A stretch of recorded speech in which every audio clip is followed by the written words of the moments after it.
You know what's crazy is that during these conversations amongst women and amongst people online, I normally see people being like, oh, we need to teach our sons to be, respectful.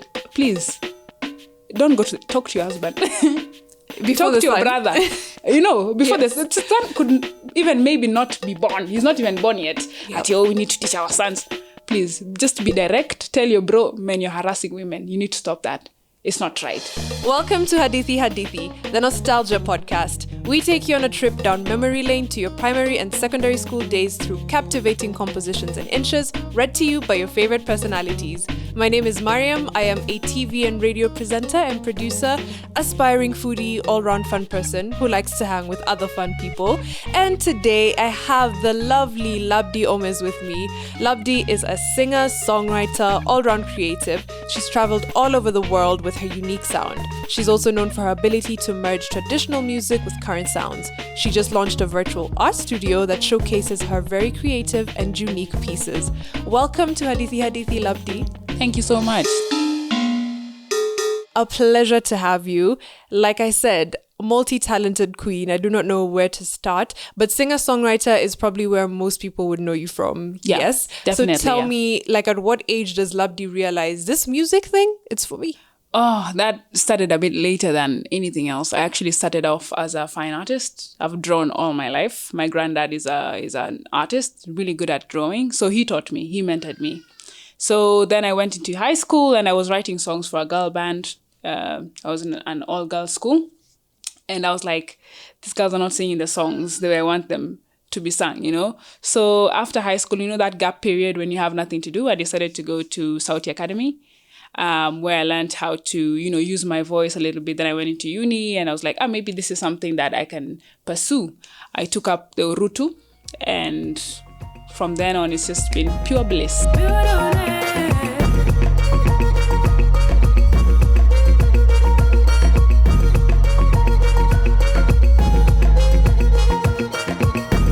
That you play, and it's what, an African fiddle? Is that how you describe it? Tell people who've never heard the Orutu, how would you describe it to them?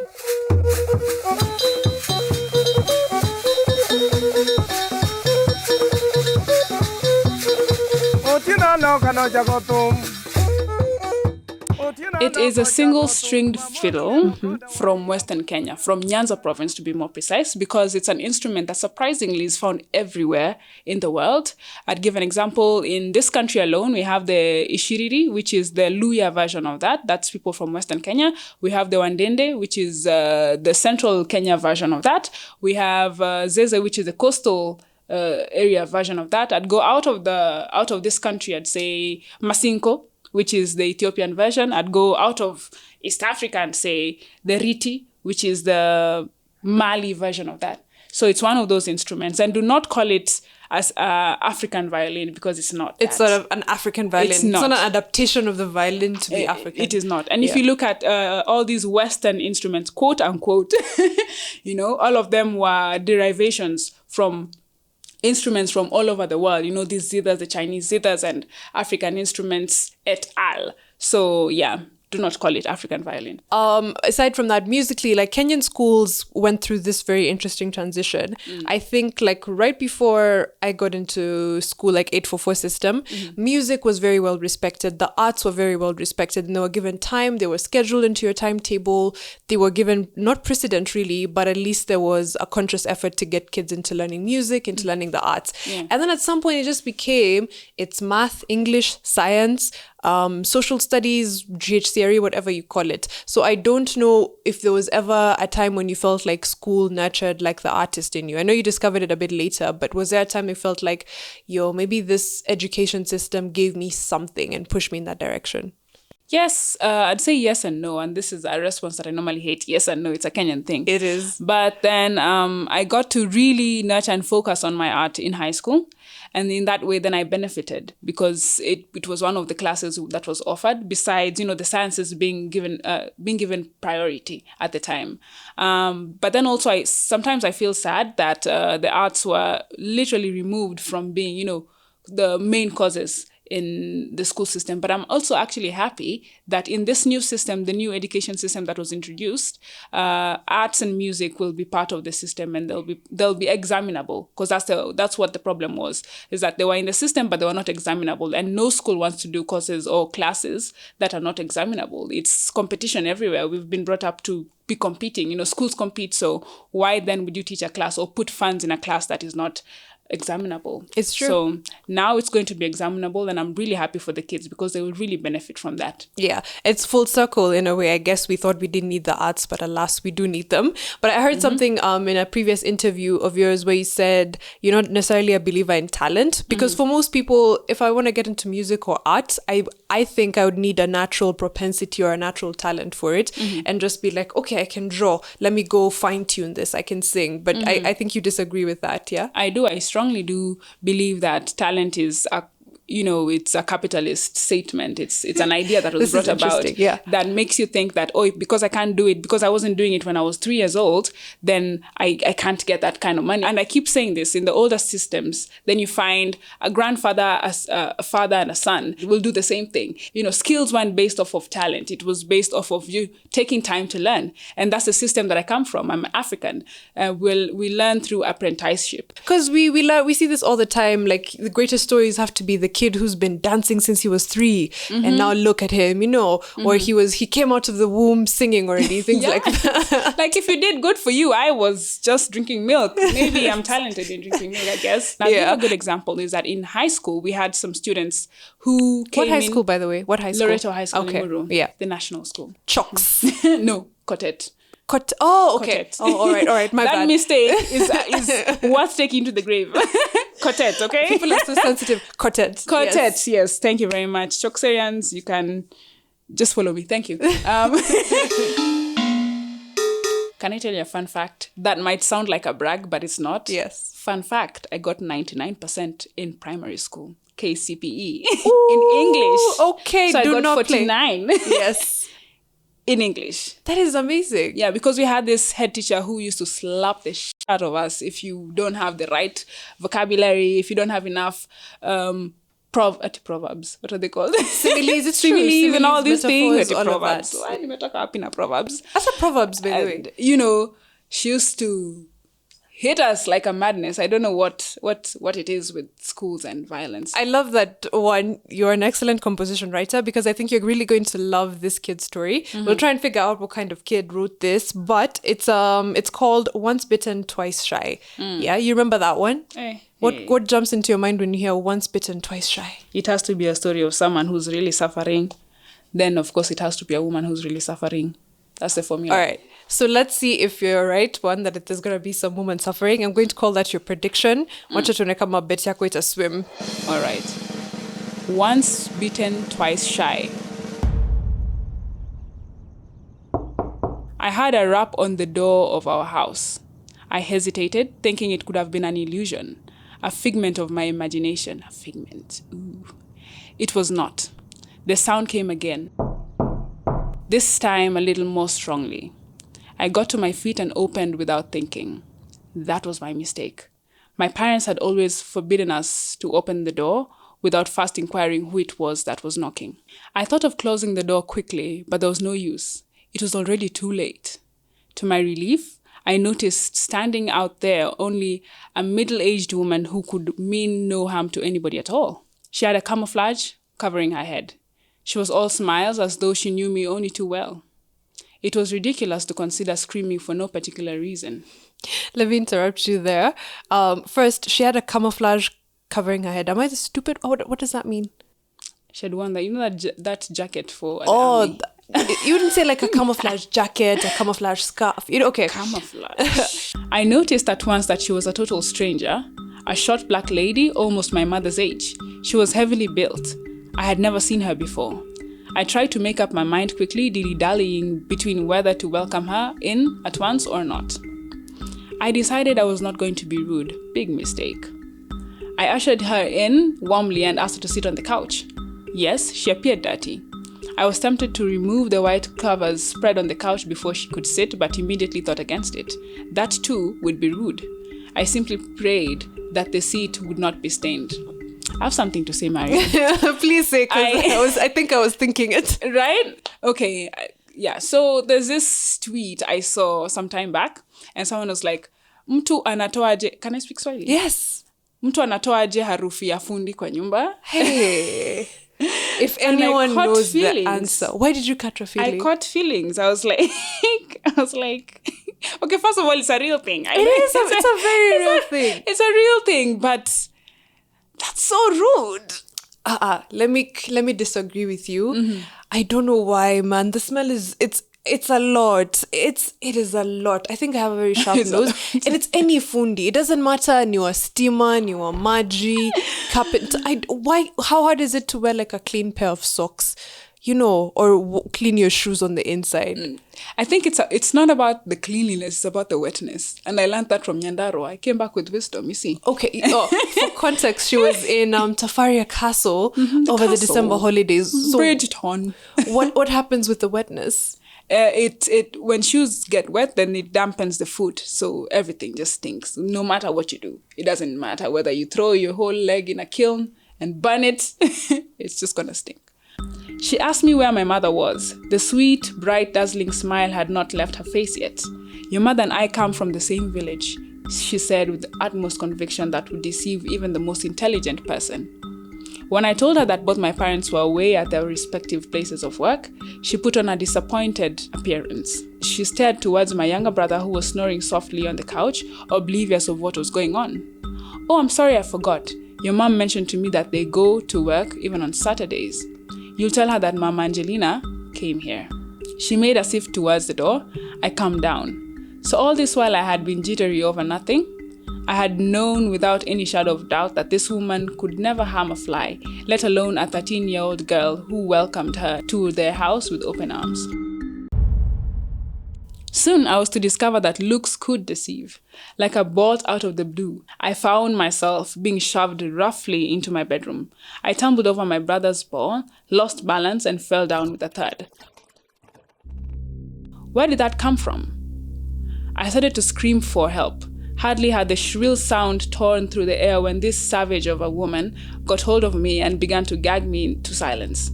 She was as strong as Samson. She could have locked me inside, but now she knew why taking such a measure would be dangerous. A wonder of wonders was awaiting my eyes. She removed the veil from her face almost majestically. An imposing figure of a man was quite evident to my utter bewilderment. All this while I had thought this was a lady, but lo, a disguised man. I had never been so baffled in my life. How the world had turned upside down. Yo. I never espered it. Not espered. What? Honestly. Okay, so now I'm even more confused. Man dressed as a woman. Okay, obviously that's the ruse to get you into the home. I still don't see why. This has to be something very personal to me. That's just my guess. Yeah. If you go through the trouble of dressing up like a middle-aged woman, sounding like one, pulling up. You have to have really premeditated it. You do. You can't just wake up in the morning and decide that this is what you're doing. This is how you're going to go about your day. But let me take you back a bit. Do you feel like it was a bad call on Angelina's side to open that door without knowing who it was? As much as something we're told, do you think that was like mistake number one when her day started? I love that question because, besides Christianity, another thing that's pounded into us, into our minds, is fear and courtesy, quote unquote. Because we are taught to be so polite about everything. So you feel apologetic about making the right decision. So if the girl is a Kenyan, then it's natural for her to just open the door to someone. As much as she doubts herself, that's what I think. Is it a gender thing? Do you think especially girls are taught a lot more to be, more courteous, more thankful, more polite, more whatever, less aggressive, less confrontational? Is it also a gender thing? Of course. I read a tweet. I'm on Twitter a lot, clearly. I can tell. Yes. Again, me and you same was up. Yeah. From this amazing lady called Samira. Yeah. And she's an engineer, and she was talking about, she put out a tweet saying that I'm so tired of women coming into my DMs or into my emails saying, oh, I'm so sorry for sending you this email, or I'm so thankful. Just being so thankful about everything, And it's taught to us. It's not taught so much to men. And of course, 844 is a system for followers. It's not a system for leaders. There's that. But then besides that, just, you have to be so grateful for everything. Oh, please, could you help me this? I'm so thankful for this. You're absolutely right. Why? Even the apologies, So I don't know who said this, but especially like women in the workplace need to learn to apologize less. Yeah. Even because it looks like a point of weakness. As much as just an act of courtesy, it's perceived as a point of weakness. You're apologizing for a mistake. No, don't do it. Just be like, oh, thank you for pointing this out. Yeah, I'll send you the rectified it's just something of the sort. But say sorry less, say thank you less. It sounds rude, but maybe that's what we need to do. That's what we need to do. Oh, I'm so sorry for disturbing you. Hey, please, it's your job. It's my job to be disturbed. Just what are you here for, Mildred? Say what you want. Why Mildred? Okay, so I'm worried about this guy now, because when it changed from a middle-aged woman to a Samson-like man, nimetens. But she said she was heavily built. So I'm like even high in her mind. A cold chill tore through my spine. My heart thumped like a tom-tom drum. Any little strength in me suddenly ebbed. His look was intimidating, daunting, and blood-curdling. He stared at me with a macabre look that was spine-tingling. I was as good as dead. He demanded to be told where my parents kept their money. He wanted a quick response. His voice was deep and hoarse, no longer the sweet female voice I had heard some while before. I opened my mouth to answer him. What other alternative did I have? I stammered. A robbery? This Robbery. entire get-up, camouflaging yourself as a middle-aged for a robbery? I feel like there could have been simpler ways to do this. In a flash of a second, someone interrupted him. My younger brother. I thought he was out of his mind. He was all over the perpetrator, kicking him with every ounce of his strength and screaming at the top of his voice. Of course, those kicks did the amused visitor no harm. Help was on the way sooner than we could have anticipated. My neighbors appeared from nowhere, armed to the teeth for whatever danger that was there. They clobbered the invader and called the police, to whom they handed him over. When I related the story later to my parents, I thought they would be furious with me. Believe it or not, they did not blame me for anything. They thought my brother and I had been brave. We had just learnt a lesson the hard way. From then forward, I knew I would always be cautious and never trust anybody again. I want to know if you've had similar incidents happen to you, not necessarily something that was so risky towards your safety or whatever, but just a situation in which you felt unsafe, because I feel like that's sometimes our standard setting as women, It's our normalcy. Yeah. As a woman, you just feel unsafe. You just have to constantly be on the lookout. In a lift, you're always aware. You're always aware, because sometimes not even because something has happened to you, but it's because of things you read. You remember there was a time on Twitter and social media, there was so many things happening to young South African women. Yes. And it's so deeply ingrained, it ingrains on us, because these are things that can happen to you.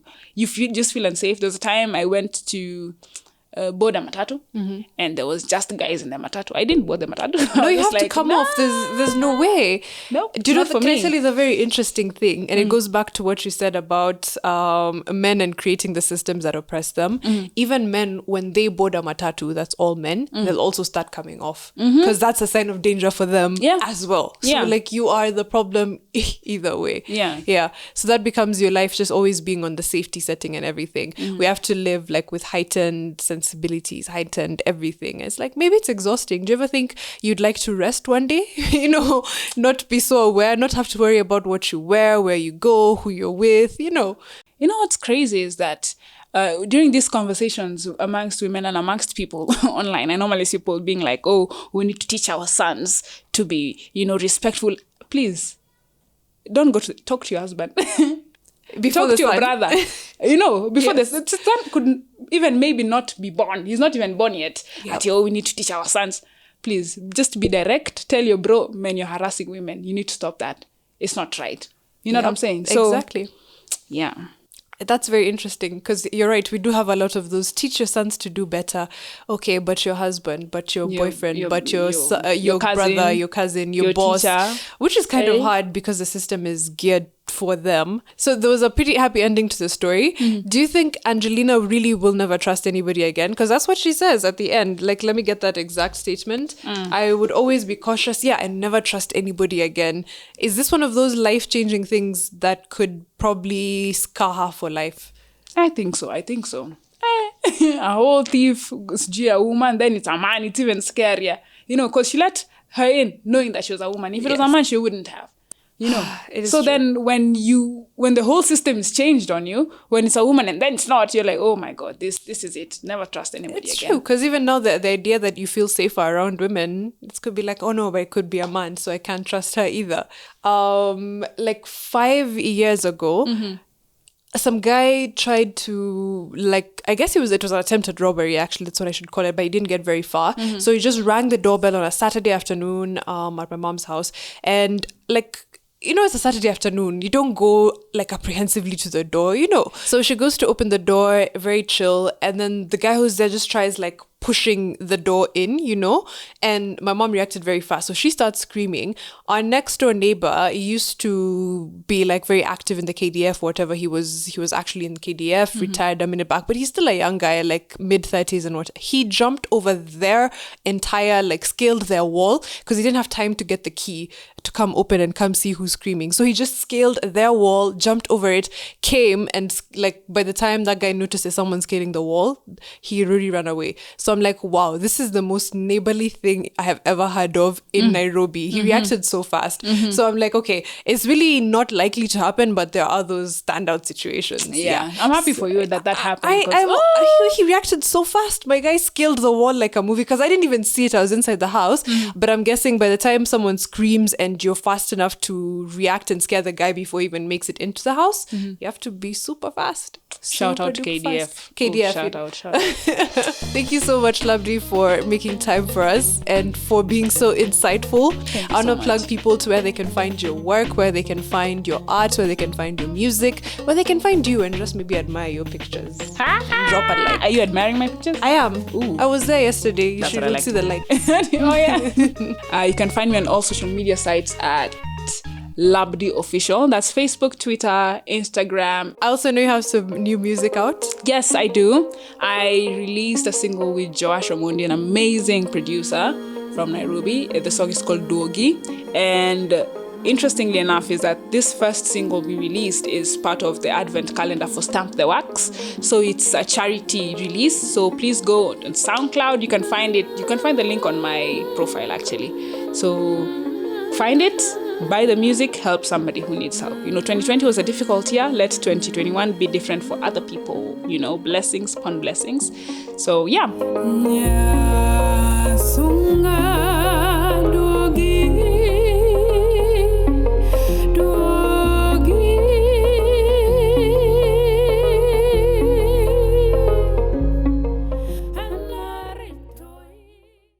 This podcast was created by Yasmin Hassan, edited and composed by Josh Omondi, and additional music by Kevin McLeod. A special thanks to Stephen O. Amadi of Fancy Compositions and Inches.